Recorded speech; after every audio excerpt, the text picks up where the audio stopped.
Lunes, 22 June 2026 sa mga susunod na mga araw. Para sa ating Senate Resolution, ang Typhoon Francisco na nasa loob ng ating Philippine Area of Responsibility ay muling namataas kaninang alas 3 ng hapon na may layong 535 km east up to Bigirao City, Cagayan. May lakas na hangin mula sa gitna na 175 km per hour at may pagtugso na 250 km per hour. Kumikilos ng west-northwestward sa bilis na 20 km per hour. Habang ang southwest naman nasa nakakapekto dito sa Palawan, Visayas at Mindanao. Para naman sa track and intensity forecast, Typhoon Francisco, bukas ng umaga ay ito ay inaasahan na lalakas bilang isang super typhoon. At pagdating naman ng 24 June ng umaga, ito ay inaasahan na hihina bilang isang typhoon category. At ito ay inaasahan na lalabas ng Philippine Area of Responsibility ngayon sa darating na Biyernes.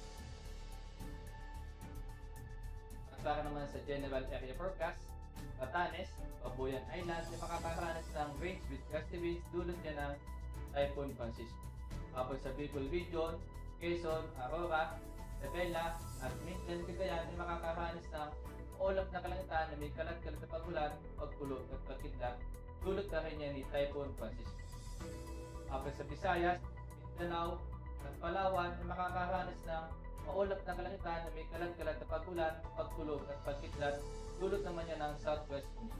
Habang sa Metro Manila at nalalubing bahagi ng ating bansa, makakaranas ng bahagyang maulap hanggang sa maulap na kalangitan na may kulog-kulog pagulan, pagkulog at pagkidlat dulot naman niya ng mga localized thunderstorms. Para naman sa susunod na 3 araw dito sa Metro Manila, Cavite City, sa Miyerkules ay makakaranas ng bahagyang maulap hanggang sa maulap na kalangitan na may kulog-kulog pagulan, pagkulog at pagkidlat. At pagdating naman ng Huwebes at Biyernes ay makakaranas ng maulap na kalangitan na may kalat-kalat na pagulan, pagkulog at pagkidlat. At pagdating naman dito sa Angeles, mula Miyerkules hanggang Huwebes ay makakaranas ng bahagyang maulap hanggang sa maulap na kalangitan na may kulog-kulog pagulan, pagkulog at pagkidlat. Pagdating naman ng Biyernes, makakaranas ng maulap na kalangitan na may kalat-kalat na pagulan, pagkulog at pagkidlat.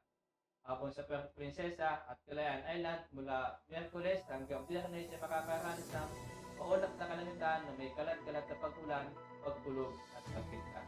Dulot ka ng southwest wind.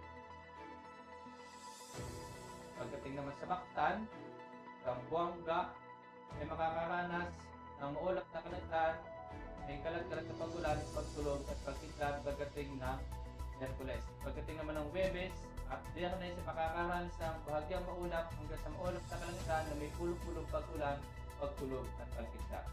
Pagdating naman sa Davao, mula Miyerkules hanggang Biyernes ay makakaranas ng bahagyang maulap hanggang sa maulap na kalangitan na may kulog-kulog pagulan, pagkulog at pagkidlat. Ang araw ay lumubog kanina 6:28 p.m. at sisikat bukas ng 5:29 a.m. At para naman sa mood illumination, meron tayong 56% increasing. At para manatiling updated sa lagay at saya ng panahon, follow lamang ang Air Force Weather Center sa aming mga official social media accounts. Pangalan ng aming commanding officer na si Colonel Alvin Yugoder, PAP-JT. Ako si A2C Eversea Amazona, your weather broadcaster ng Air Force Weather Center. Muli, magandang gabi, Pilipinas.